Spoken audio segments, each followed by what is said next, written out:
Irmãos, eu quero falar para vocês do tema que nós estamos pregando, né? A unção de Caleb, a unção de conquista. E eu quero iniciar ali no chamado, porque tudo iniciou-se com o chamado de Abraão, no capítulo de número 12 do livro de Gênesis, né? Quando Deus chama a Abraão. E ao ele chamar a Abraão, de princípio o nome era Abrão, não era Abraão. O Senhor estendeu o nome dele para Abraão, porque ele se tornaria pai de várias nações. De princípio era Abrão, e quando Abrão foi chamado, ele recebeu algo da parte de Deus, e ele nunca perdeu isso de vista.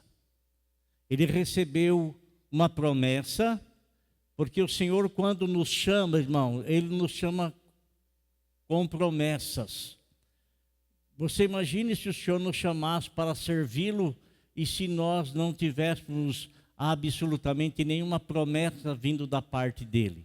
Se não houvesse a vida eterna, se não houvesse perdão dos pecados, se não houvesse promessa de estabelecimento, de nos estabelecer, se Ele não prometesse absolutamente nada, para que nós iríamos segui-lo? Para quê? Se não há absolutamente nada feito, se não há nenhum tipo de promessa, se não há nada sendo oferecido, por que eu vou seguir uma pessoa que não me ofereceu absolutamente nada? Que não despertou meu interesse para segui-lo? É assim a vida, é assim. Então, quando Deus chama Abrão, Deus faz promessas para Abrão. Faz promessa. A Bíblia fala que Deus apareceu a Abrão e o chamou. E quando Deus chamou Abrão, né, Ele o chama com algumas promessas. No capítulo 12, versículo de número 7, quando Abraão se dispõe a seguir o Senhor, o Senhor diz assim para Abraão: o Senhor apareceu a Abraão e disse: à sua descendência darei esta terra. Então, Deus prometeu a Abraão, e Abraão possuiu aquela terra, mas o Senhor também prometeu que a descendência de Abraão possuiria aquela terra como herança da parte de Deus. Mas que primeiramente os descendentes de Abraão, que formariam a nação e que é a nação de Israel, seria formada lá no Egito. A nação de Israel foi formada no cativeiro. Lá no cativeiro do Egito, a nação de Israel, ela foi formada. E não havia escritos na época, irmão. Não havia Gutenberg, não havia imprensa, né? Não havia. Então, o que eles tinham que transmitir para os seus descendentes era aquilo que Abraão transmitiu para eles. Olha, Deus prometeu que vai dar aos meus descendentes essa terra. Na palavra, não havia escrita, não havia nada registrado. Então, os descendentes, eles receberam isso como um mandamento de Deus, deles passarem para os filhos que Deus teria uma terra prometida e que essa terra lhes seria dado. E isso foi muito importante. Por que foi importante? Para que eles não perdessem a esperança e que eles não tivessem no coração deles a convicção e a certeza de que eles foram formados lá no Egito, viveriam no Egito e morreriam no Egito e terminou tudo, acabou tudo, não. Deus fez brotar no coração deles a esperança através da promessa que Deus fez a Abraão, e Abraão verbalmente passou para os seus descendentes, que receberam a ordem de transmitir oralmente ou verbalmente para os demais, para que a esperança permanecesse firme e forte no coração deles. Olha, irmão, que coisa incrível, não é? Nós temos hoje, na Bíblia Sagrada estão todas as promessas de Deus para a igreja. Todas as promessas de Deus. E hoje a igreja, ela vive sem conhecer as promessas de Deus, que não são poucas. São muitas as promessas de Deus escritas na palavra para a igreja. E que nós tentamos aqui em cima desse púlpito, permanentemente e constantemente transmitir essas promessas, reavivá-las sempre em teu coração, para que você não esmoreça na esperança. Como um exemplo, irmãos, quando João Batista ele foi preso, ele tinha toda a convicção e toda a certeza de quem Jesus Cristo era, porque ele recebeu uma revelação do Espírito Santo, Mas, em dado momento da vida dele, em que ele estava correndo perigo, e muito perigo, até que isso o levou à morte, ele ficou assim com uma grande interrogação na mente dele. E por que ele ficou com a interrogação em sua mente? Porque Salomé, filha de Herodias, pediu a Herodes que cortasse a cabeça de João Batista. E João Batista soube disso, e ele ficou então aflito. E ele então pediu que 2 dos seus discípulos viessem e os enviou a perguntar para Jesus. Vá lá e pergunta para ele se ele é aquele que deveria de vir ou nós devemos esperar outro. As aflições da vida às vezes nos fazem esquecer as promessas de Deus.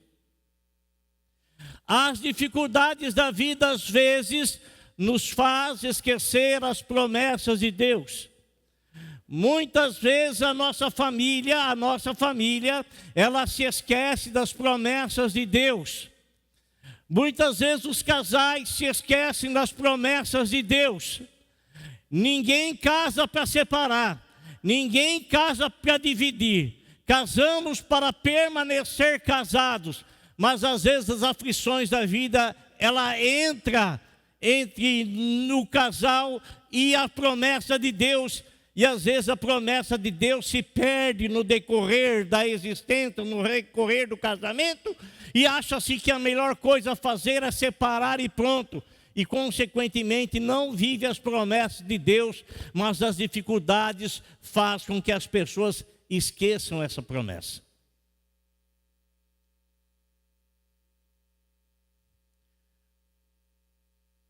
Eles tiveram, irmãos, João Batista chegou e vai lá perguntar para ele se ele... E João Batista sabia, mas em dado momento ele esqueceu. Ele precisava ser lembrado novamente. E nós precisamos ser lembrados constantemente das promessas de Deus, para que aquilo que Deus prometeu não se perca nas tristezas e aflições que nós vivemos, que nós enfrentamos, com as quais nos deparamos. Muitas vezes nós estamos passando duras dificuldades em todos os aspectos e áreas da nossa vida, mas escuta o que o Senhor fala na palavra dele, que Deus ele já nos abençoou com toda sorte de bênção. Toda sorte de bênção. Seja qual for o aspecto da dificuldade que nós estamos passando. Dificuldade na família, dificuldade no relacionamento, dificuldade na vida financeira, dificuldade no emprego, muita dificuldade. Mas para essas dificuldades tem uma palavra: Deus já nos abençoou com toda sorte de bênção. Toda sorte de bênção. Não sei qual é a bênção, qual aspecto de bênção que você necessita, mas o Senhor diz que Ele já nos abençoou com toda sorte de bênção. Toda sorte. Eu preciso do emprego, preciso de um trabalho, eu preciso me efetivar no trabalho. Deus já nos abençoou com toda a sorte de bênção. Procure, bata, vá nessa fé, vá nessa confiança, e o Senhor será com você. Eu preciso de bênção. Esquentou aqui. Jesus amado. Eu preciso de bênção, meus irmãos, no meu relacionamento conjugal. Eu preciso de bênção. Será que Deus tem bênção para dar no meu relacionamento conjugal, familiar? Deus já nos abençoou com toda a sorte de bênção. Pensa na bênção. Pensa no acerto de Deus. Pensa que Deus coloca cada coisa no seu devido lugar e tranquiliza o teu coração. Porque Deus, Ele é Senhor da tua família. Deus, Ele é Senhor do teu casamento. Deus, Ele é Senhor da tua união. Deus, Ele é Senhor dessa igreja. Deus, Ele é Senhor do teu trabalho. Deus, Ele é Senhor do teu comércio. Deus, Ele é Senhor. Ele é Senhor.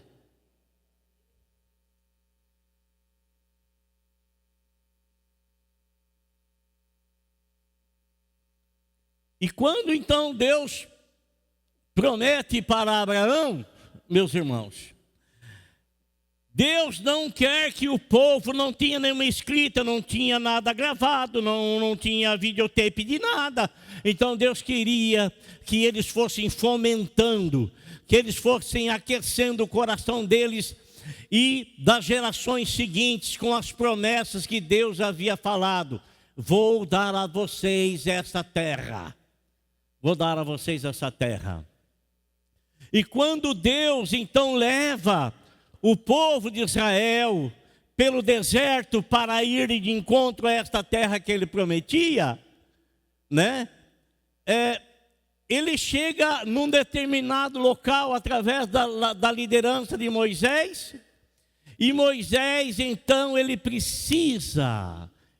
é despertado por Deus. Olha que coisa interessante, irmãos, que Deus vai mostrar para nós nessa noite. Ele é despertado por Deus, Moisés é despertado por Deus.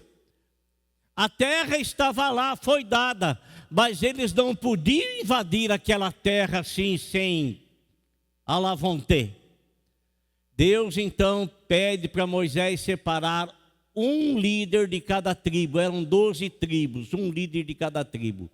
E nós vamos ver o nome de 2 líderes, um que é da tribo de Judá e outro que é da tribo de Efraim.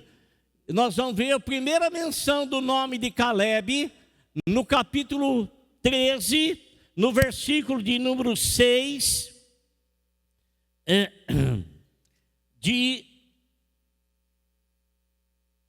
Números, aonde diz assim: da tribo de Judá, Calebe, filho de Jefoné. Deus havia dado uma ordem para que Moisés escolhesse de cada tribo um líder. E dessa tribo, então, ele escolheu, da tribo de Judá, Calebe, filho de Jefoné. E escolheu da tribo de Efraim, ele escolheu Josué, que o nome de Josué era Oséias, e mudou então o nome para Josué, escolhido aí da tribo de Efraim. Josué, Oséias, filho de Num, né, que posteriormente o nome dele passou a ser Josué. Então Deus, amado, é a primeira menção do nome dessas pessoas. E por que eu estou dizendo para você que é a primeira menção do nome deles? Para que você leia comigo o texto dessa mensagem, que está aqui no capítulo 32, versículo 12 de Números, quer dizer, capítulos adiantes, capítulo 32, versículo de número 12. Olha o que a palavra diz. Diz assim: com exceção de Calebe, filho de Jefoné, o quenezeu, e Josué, filho de Num, verão a terra, porque seguiram o Senhor com fidelidade. Então esses dois, Josué e Calebe, eles receberam a transmissão de que Deus haveria de dar a terra para eles enquanto eles ainda estavam no Egito.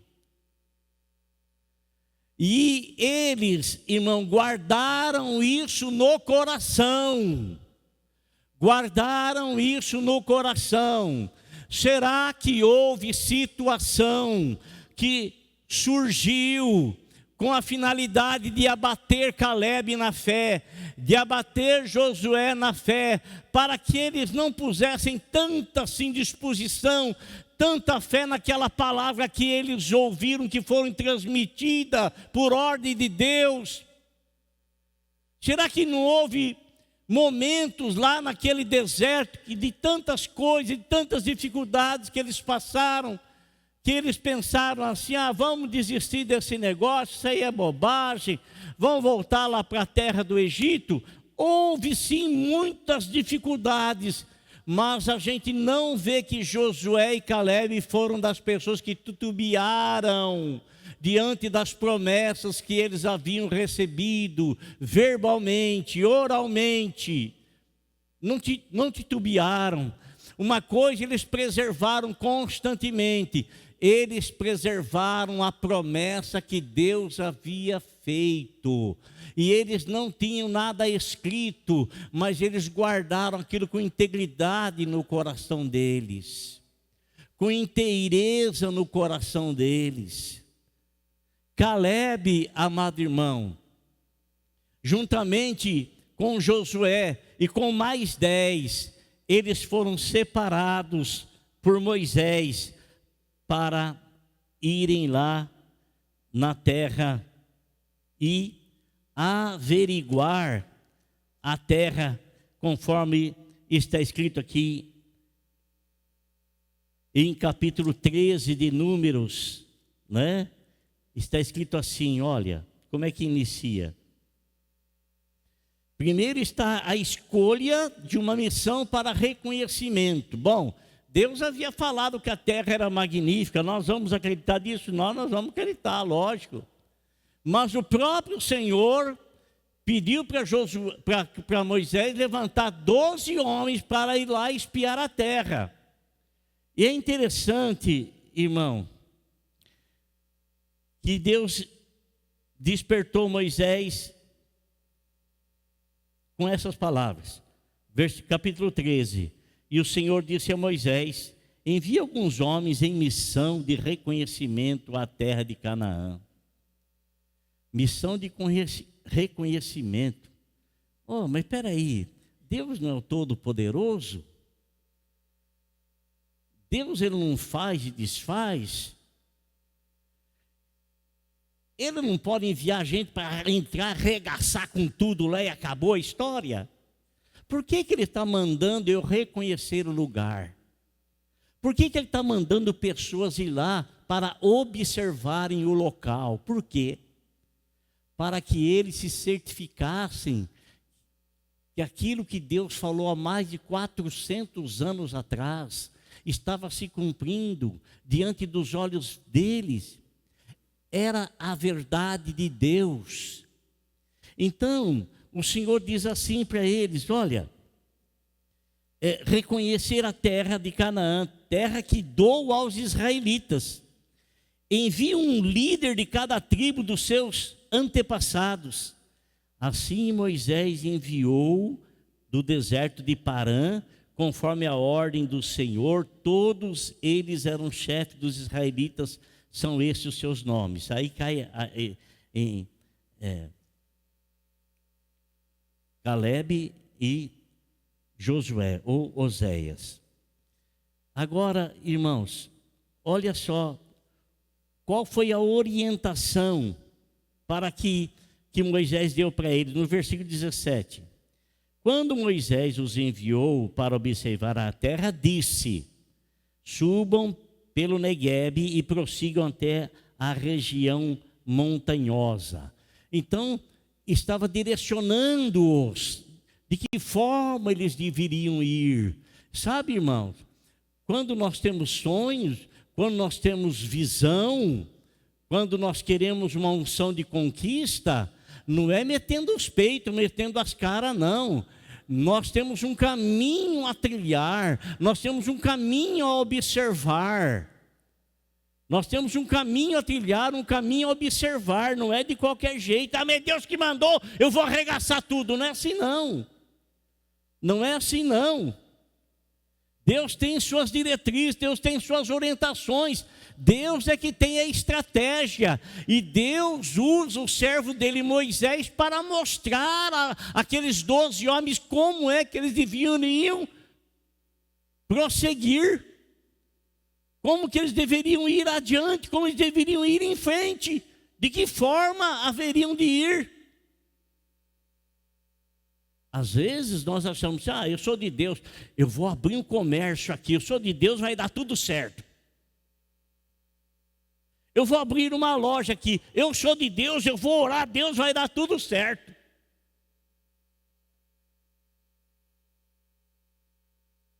A gente imagina assim. A gente porque eu sou de Deus, vai dar tudo certo. Porque eu sou de Deus, não é. Irmão, não é assim. Não é assim. Né?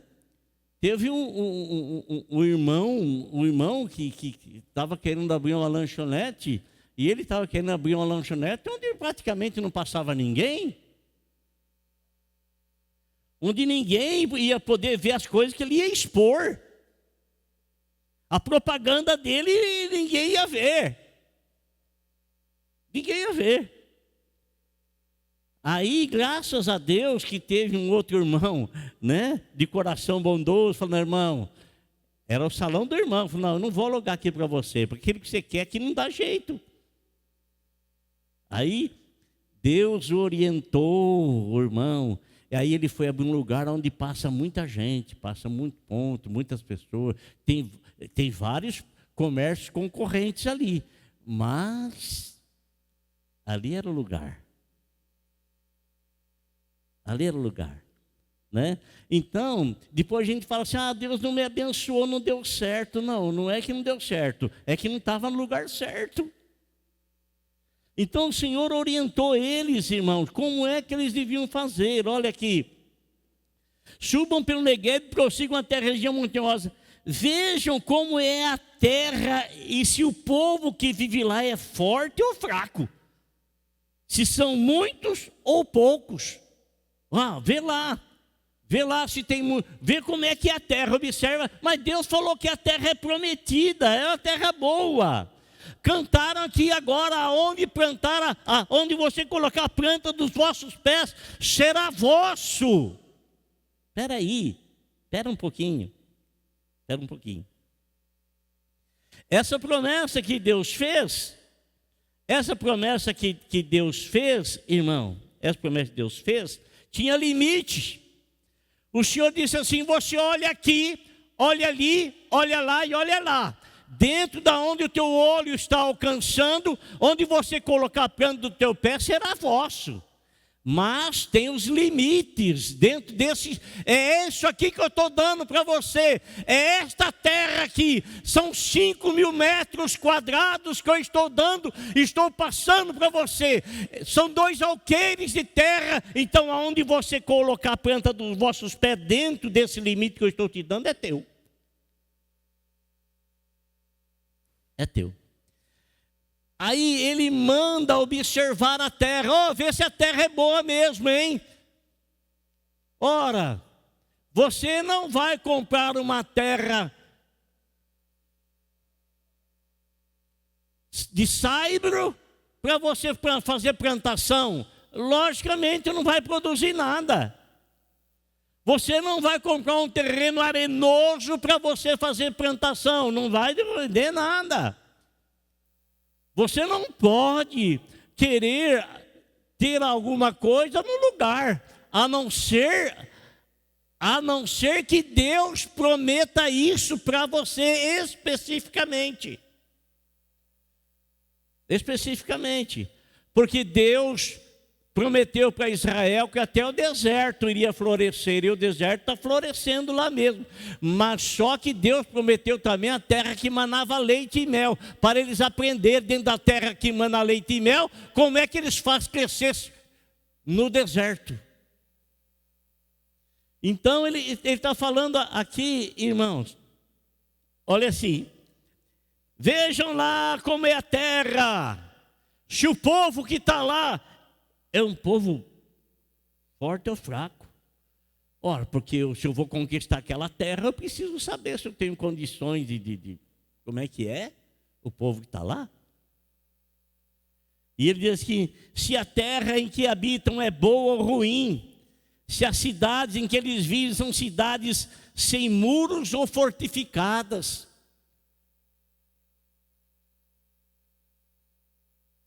Se o solo é fértil ou é pobre, se existe ali floresta ou não. Sejam corajosos, tragam frutos da terra. E era a época da colheita da uva. E eles foram, irmãos, começaram a observar tudo.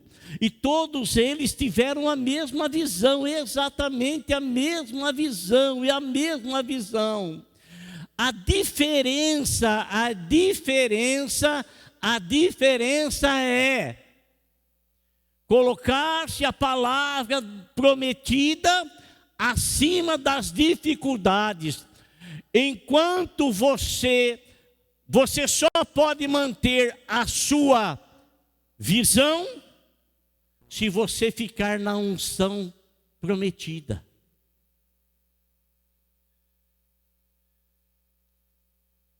Enquanto você manter a visão, manterá-se a unção. Enquanto você manter a visão, manterá-se a unção para conquistar. Presta atenção. Enquanto você manter a visão, permanecerá a unção da conquista. Porque nós vamos ver, irmãos, que os 12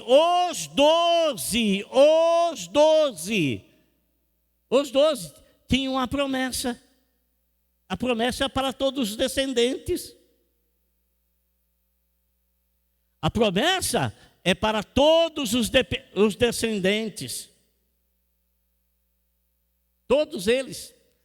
Então, esses 12 homens que foram lá, cada um deles representava uma tribo que formava o conjunto todo do povo de Israel.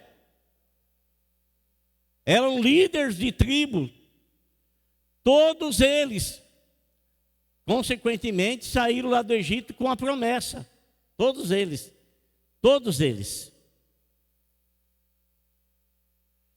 Mas, você sabe que muitas vezes, irmão, por mais que a gente tenha promessa na vida, por mais que Deus tenha se comprometido conosco, você sabe que o inimigo das nossas vidas, ele faz coisas paralelas, sabe? Ele faz coisas paralelas, para fazer você perder o foco das coisas de Deus e se ater nas coisas paralelas, e essas coisas paralelas são mais fáceis, menos trabalhoso, menos dificuldade. E que muitas vezes você perde o foco e, consequentemente, você perde a visão, perde a unção, porque você recebe uma outra proposta. Ô Daniel, vem aqui, presta atenção numa coisa.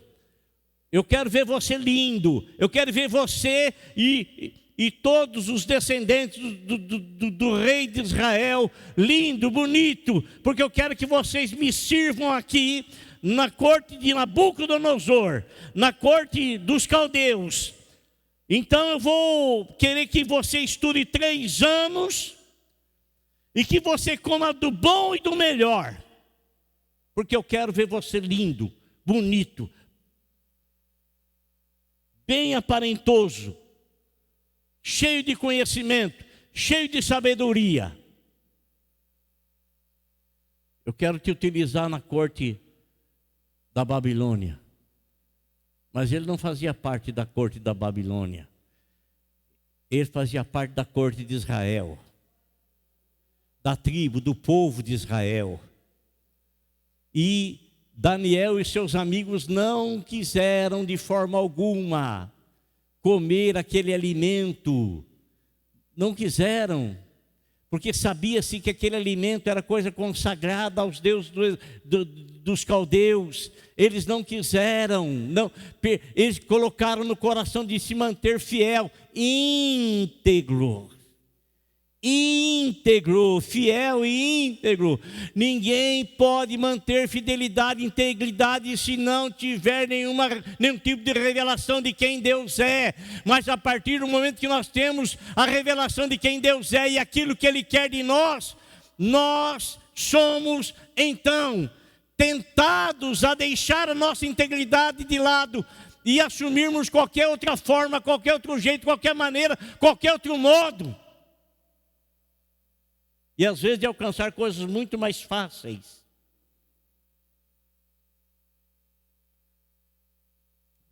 Mas permaneceram firmes. E eles ficaram muito mais bonitos que os outros. E eles receberam algo especial da parte de Deus. A integridade e a fidelidade dedicada a Deus, elas não ficam no anonimato. Deus traz a bênção sobre a nossa vida. Daniel e o Sadraque, Mesaque e Abidnego se tornaram as pessoas mais sábias daquele reino. E a Bíblia fala claramente que a sabedoria que eles tinham era reconhecida pelo rei e pelos demais. E eles atribuíam que Daniel e os demais, eles tinham o Espírito do Deus Santo. O que eles fazem, irmãos? O que esses rapazes fazem? Todos eles enxergam a mesma coisa. Agora imagine você, eu não sei, a Bíblia aqui não parece nos informar se eles se dividiram de dois em dois, mas eu acho que não. Eu acho que todos eles foram bem disfarçados nos locais, nos lugares, observavam tudo, quem sabe olhavam tudo, gravavam na mente todas as coisas, observavam tudo. E quem sabe as palavras que eram trocadas entre eles. Será que aqueles 10 homens já lá, ainda lá, avistando a terra, será que eles não trocavam conversas desanimadoras entre eles? Oh, mas olha que essa terra é bonita demais, é bonita. Ei, mas olha quem está lá na terra. Olha que tipo de gente que está lá. Gigantes, pessoas terríveis, ser forte, guerreiro. Como é que nós vamos? A luta de Josué e Caleb para manter aquelas pessoas na promessa, para manter aquelas pessoas na convicção de que Deus, Ele abençoa aqueles que agem com integridade e com fidelidade aquilo que por Ele foi revelado. Aquilo que por Ele foi revelado. Você já imaginou, irmão, quantas conversas será? Eles ficaram 40 dias observando a terra, 40 dias, com certeza, aqueles 10 homens, que um foi desanimando o outro. Irmão, toma cuidado com quem você anda, viu? Ainda que seja servo de Deus, sabe? Porque tem gente que é negativista até o extremo. Ele vê tudo com dificuldade, ele vê tudo assim com barreiras, ele vê tudo, ele só põe obstáculo diante das coisas, sabe? Ele só põe dificuldade diante das coisas.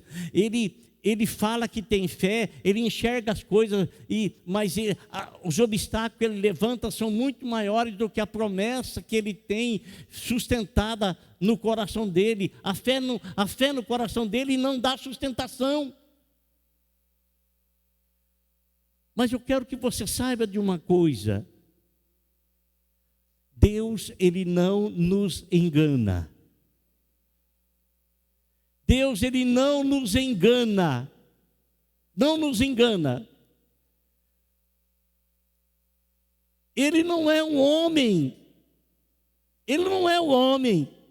O homem pode prometer muitas coisas, mas esse homem, no prometer muitas coisas, ele não sabe se ele viverá para cumpri-las, ou se ele realmente tem condições de cumpri-las, ou se ele é de fato um mentiroso, um enganador.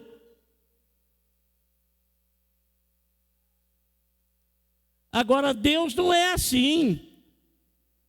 Se Deus tem falado para nós, amado irmão, se Deus tem prometido o teu cuidado para conosco, se Deus tem prometido a sua bênção no nosso trabalho, se Deus tem prometido a sua bênção na nossa família, se Deus tem prometido a sua bênção na união conjugal, se Deus tem prometido a sua bênção na nossa saúde, se Deus tem prometido a sua bênção nos aspectos da vida, então vamos viver ainda que haja cardo grosso, ainda que existam abrolhos, ainda que existe espinheiro, mas vamos continuar acreditando que Deus, Ele está cuidando de nós. Está cuidando de nós. Está cuidando de nós. Está cuidando de cada detalhe da nossa vida. Não é, irmã? O Daniel aí não está sendo cuidado? Está sendo cuidado. Desde o ventre materno está sendo cuidado, porque o nosso Deus é um Deus cuidador. E Ele não é cuidador de idoso, não. Ele é cuidador de todos, de todo o povo dEle. Isso não quer dizer que você não vai ter dificuldade. Não pensa nisso, não, pelo amor de Deus. Pensa que além das dificuldades, das adversidades, Ele continua cuidando. Ele continua zelando, Ele continua junto de nós. A graça dEle, a misericórdia dEle continua nos acompanhando. Ele continua trazendo e dando livramento. Ele continua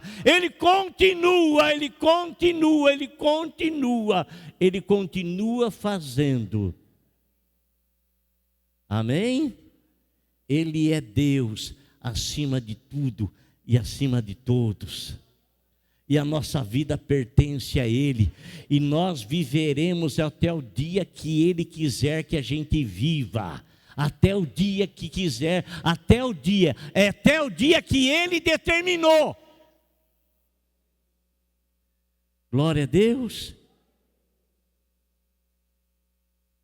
Eu vou parar a palavra aqui, porque daqui eu quero continuar semana que vem, em nome de Jesus.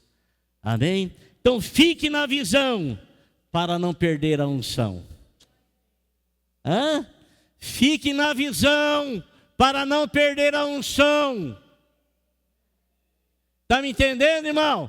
Fique na visão, para não perder a unção. A visão da palavra prometida.